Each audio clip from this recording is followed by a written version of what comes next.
Welcome back to the channel. In this video, this reaction, I'll be reacting to my sparring session against former middleweight champion Sean Strickland. So keyword, my sparring session against clip from my sparring session against former middleweight champion Sean Strickland. So let's get into it.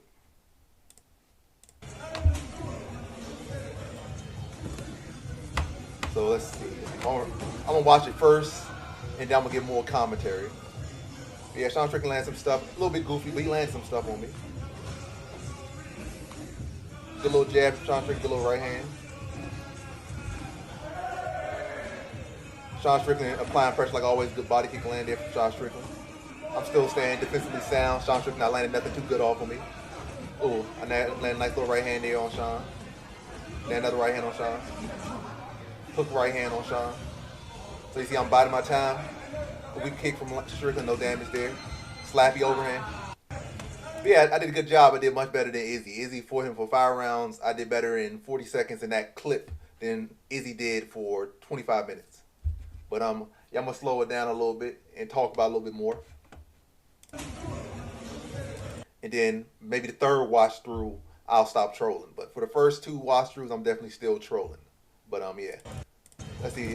Let's start with that little kind of like ugly Superman punch Strickland kind of lands. Let's see. No real damage there. Kind of just pop. Just a tension score, like a point scoring, a tension scoring, but no real damage. Little pop right hand, little reach pop right hand. You know, no real damage. His feet wasn't even on the ground. Like I say, like it's a ugly. You can't even call that a Superman punch. It's a. What's less than Superman? Supergirl punch? No.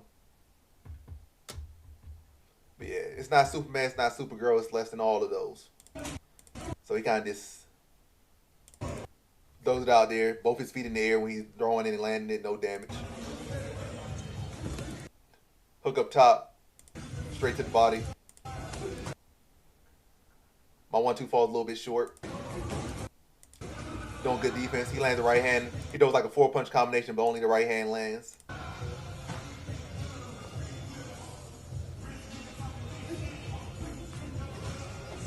Yeah, I did.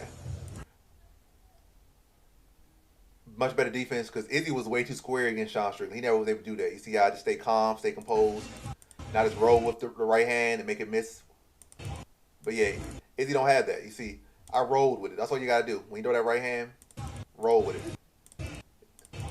See, it misses. Goes right over the shoulder, misses. Then you try to do like a back fist, which would be illegal in boxing, but this is MMA, so you could do backhands in MMA. But yeah. In the world of boxing, he would get a point deducted, or he would get, you know, taken to the side and had to be disciplined for that. Good jab from Strickland. Kind of weak right hand. Tried to hook, block.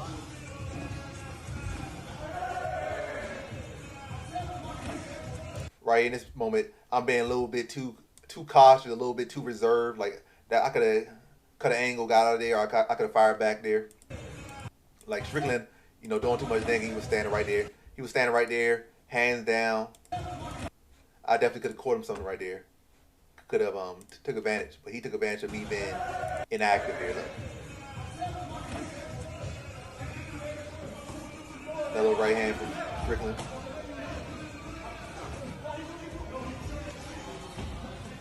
Good right hand landed by me. Little short right hand. Nice hook right hand. Little weak leg kick from Strickland.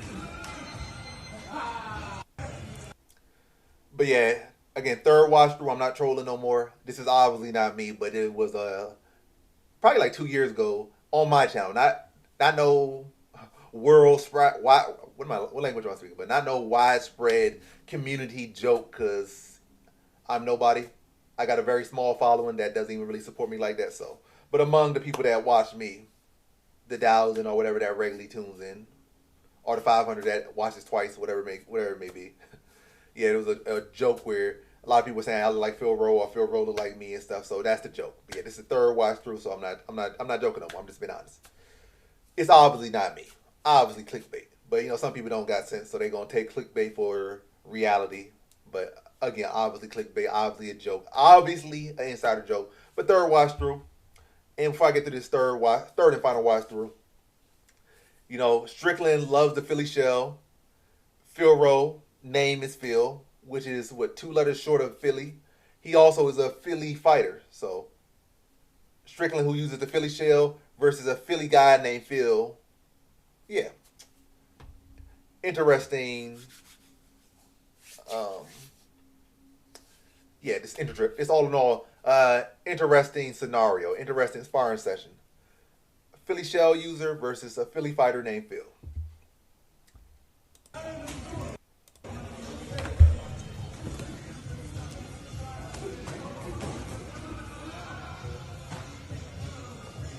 But yeah, Phil definitely feeling more confident now after that win over Ange Lusa.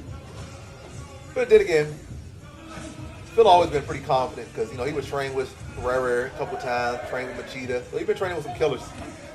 It doesn't always show in his fights, but the guy is confident in his ability. He does got a good skill set, but will he always be able to use it when it matters most? And for the most part, it hasn't been. Yeah, again, that was a good right hand he landed. Phil did.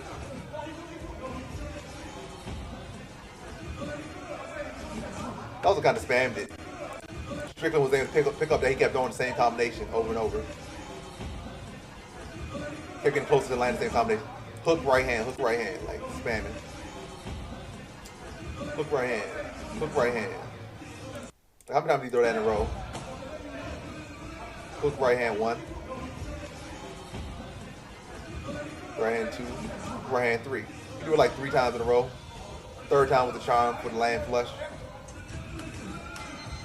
And I don't know why Sean Strickland needs to take that punch out of his arsenal. That little ugly squat down, overhand slap. It's not even overhand right, it's an overhand slap. Like, it does no damage.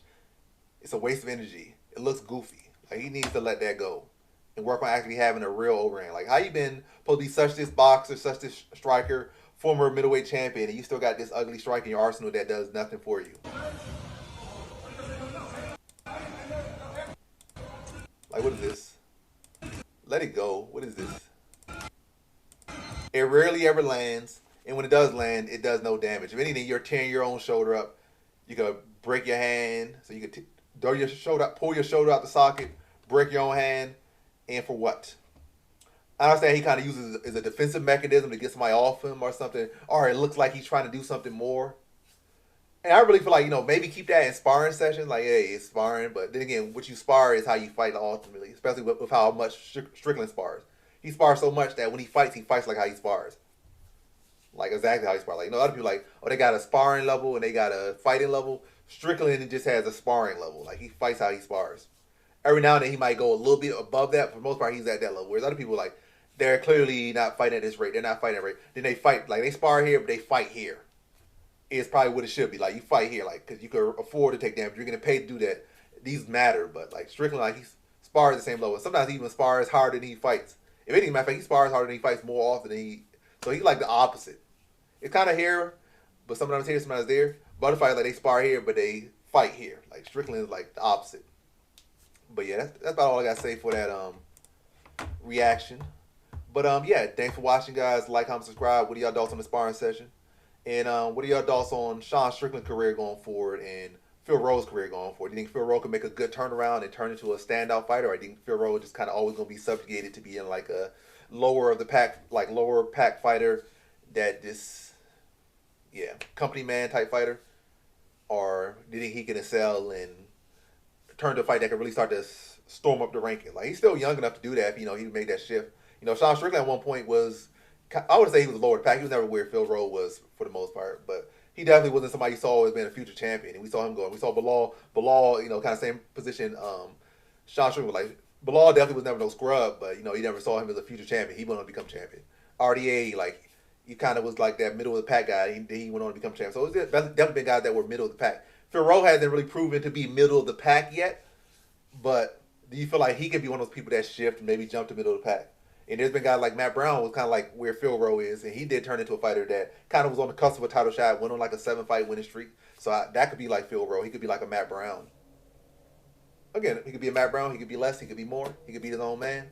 But how do you feel about both these guys going forward? Like, and how do you feel about the sparring session? But that has been my reaction. That has been the video. Thanks for watching. Like, comment, subscribe, and come back for more videos. Peace.